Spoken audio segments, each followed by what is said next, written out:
Hey everyone, Jedi64 here, and welcome back to another video.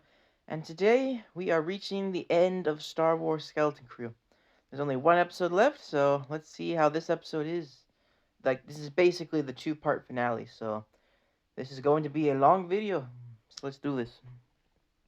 Alright, so episode 7 opens with the parents out in the woods putting together a communication device in hopes of contacting their kids.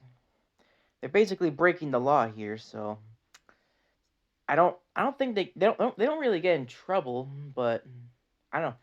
This episode did leave me with more questions than answers, so it's a fantastic episode, but I do wish there was a little bit more answers. So anyway, they finish putting it together, but then the police droids show up saying, "Do not move or we will stun you." So then they all grab the device and then run off, but they all get stunned one by one. Eventually, Firm's mom is able to toss the device up into the air and is able to escape the atmosphere. So yeah, we cut back to the kids as they are on their way home, finally. They're all playing together with a ball and just enjoying each other's company, being like, we're finally going home. They're so happy. But Wim is not happy. He is not looking forward to going back to his boring life that he had back on Aden. And like him, and like how he helped Firm at Akron, she tries to comfort him, saying that, yeah, no, I'm glad you pressed the button, because he's like, I shouldn't have even pressed this dang button. He's like, no, I'm glad you did. They got to go on, an epic adventure. See, I feel like that was a fun moment where they're all like, yeah, this was a fun adventure, and it'll be okay once we get back home. But yeah, Wim is just having a hard time being like, I don't want to go home. It's boring there. Anyway, we cut back to the pirates as they finally reach Aten. They think that no one can get into the planet because it looks like a maelstrom with lightning and all sorts of stuff, but it's just a gas planet. There's these things inside the planet that are making it look like it's like all lightning and all that stuff. So they put him inside the airlock, threatening, basically saying, "Well, we trusted you. Time to fray out the airlock." But then he's like, "33. How did your captain get into the planet?" And he's like, "Captain Renard said that the planet relied inside an ancient storm." Being like, "Yeah, it's inside the planet." So they send in a ship with one crew member to see if it is safe to go into the planet, which it is not. He gets struck by lightning and dies.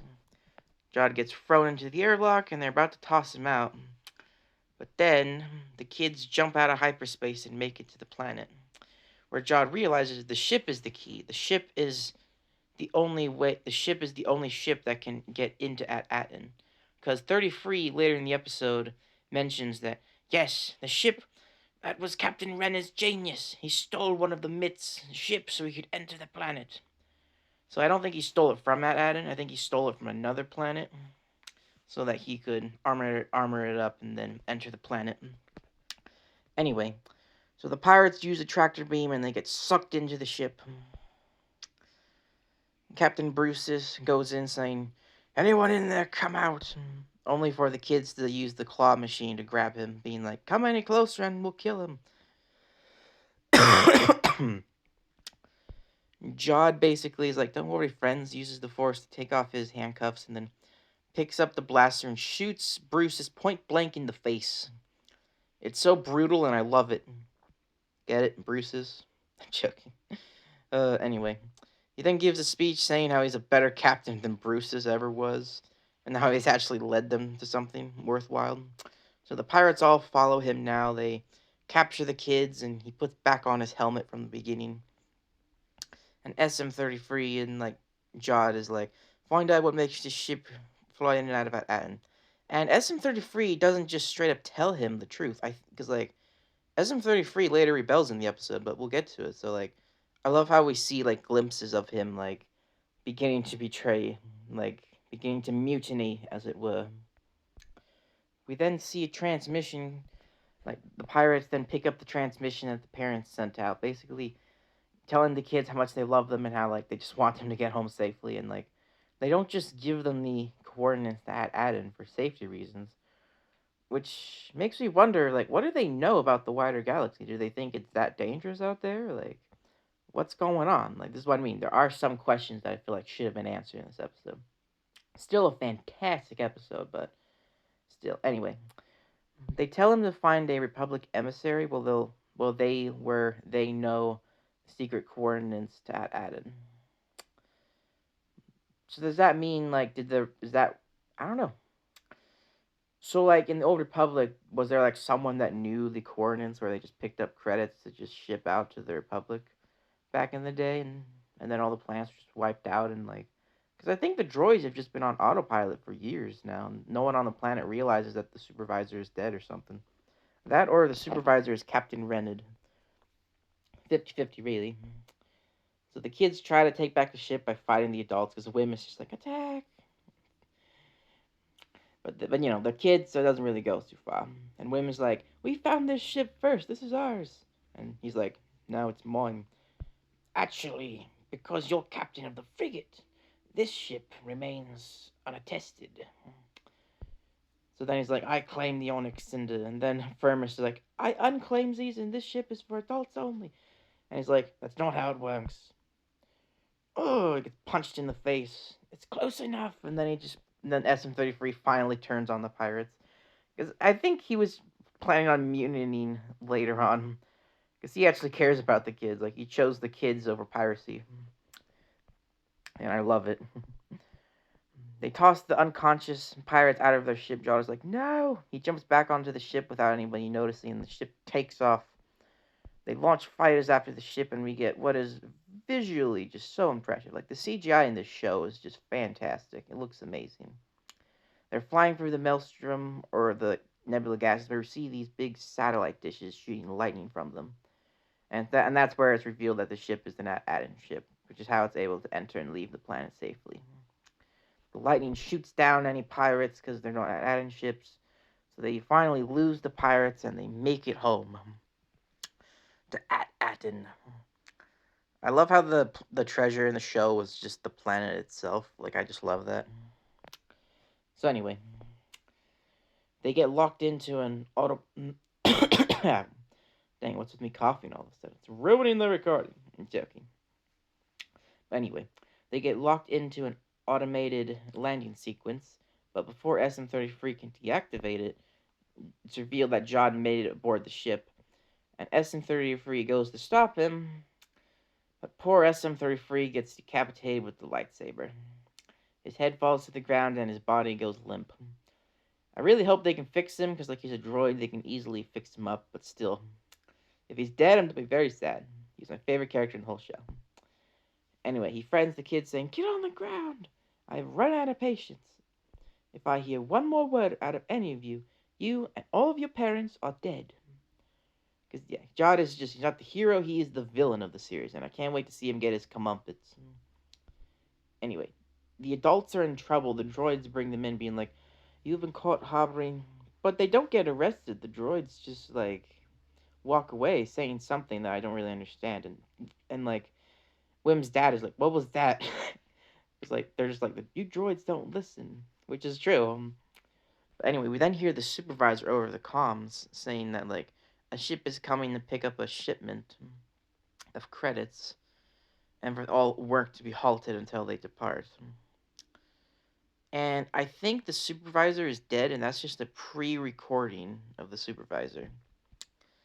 Like, I don't know. He could either be Captain SM-33's old captain, or he's dead and the droids have just been on autopilot for years. It's 50-50. Anyway, the ship approaches the planet. They approach like a park or something, but the ground opens up, revealing a landing pad, which is cool because it shows that how much like the planet's changed. Like there's grass over this. Like this whole area must have been like a landing platform back in the day. But now that the planet's been made dormant, it was turned into a park. So the landing platform opens up, the ship lands, and it descends into the surface below.